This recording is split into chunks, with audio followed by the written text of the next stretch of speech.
ये बात कहूंगा कि एक लैक ऑफ कम्युनिकेशन तो डेफिनेटली है। सरकार अगर बार बार ये कह रही है कि गैस की कमी नहीं है, तो ये बात थोड़ी सी बेमानी हो जाती है, क्योंकि हम थोड़ा आंकड़े देख लें। एक बार मैंने आंकड़े लिखे हैं अपने पास। इस देश में 33 करोड़ गैस कनेक्शन है। उसमें उज्ज्वला योजना के तहत हमने लगभग 10 करोड़ कनेक्शन दिए। उज्ज्वला योजना का जो पर्पस था वो बहुत अच्छा था कि भाई क्लीन फ्यूल आ जाए।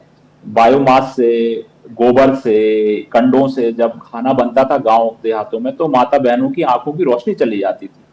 तो उज्ज्वला योजना का जो उद्देश्य था वो बहुत अच्छा था। उस तहत हमने लोगों तक सब्सिडी वाले सिलेंडर भी पहुंचाए। उस चक्कर में डिमांड बहुत ज्यादा बढ़ गई।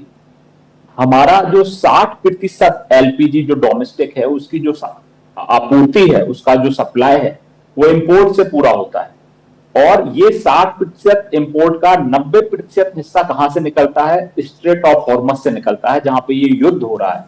तो आप समझिए, 60% सप्लाई एक जगह से आती है इंपोर्ट होके, और उस 60% सप्लाई का 90% हिस्सा एक जगह से निकल रहा है जहां पे बहुत बड़ी लड़ाई चल रही है। अमेरिका लड़ रहा है, इजराइल लड़ रहा है, ईरान लड़ रहा है।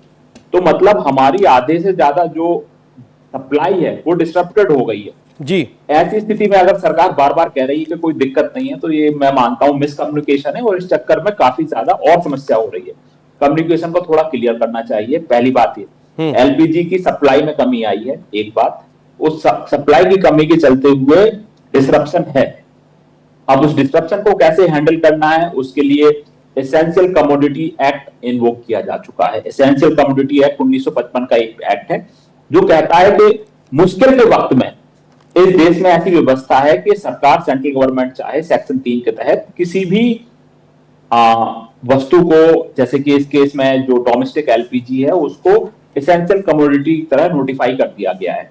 अब उसका कैसे खपत होगी, उसका कैसे प्रोडक्शन होगा, वो सरकार कैसे जैसे कहेगी वैसे होगा। और जो व्यक्ति भी इन नियमों को तोड़ेगा, एसेंशियल कमोडिटी एक्ट में सेक्शन 7 के तहत पेनाल्टीज डिस्क्राइब की हैं।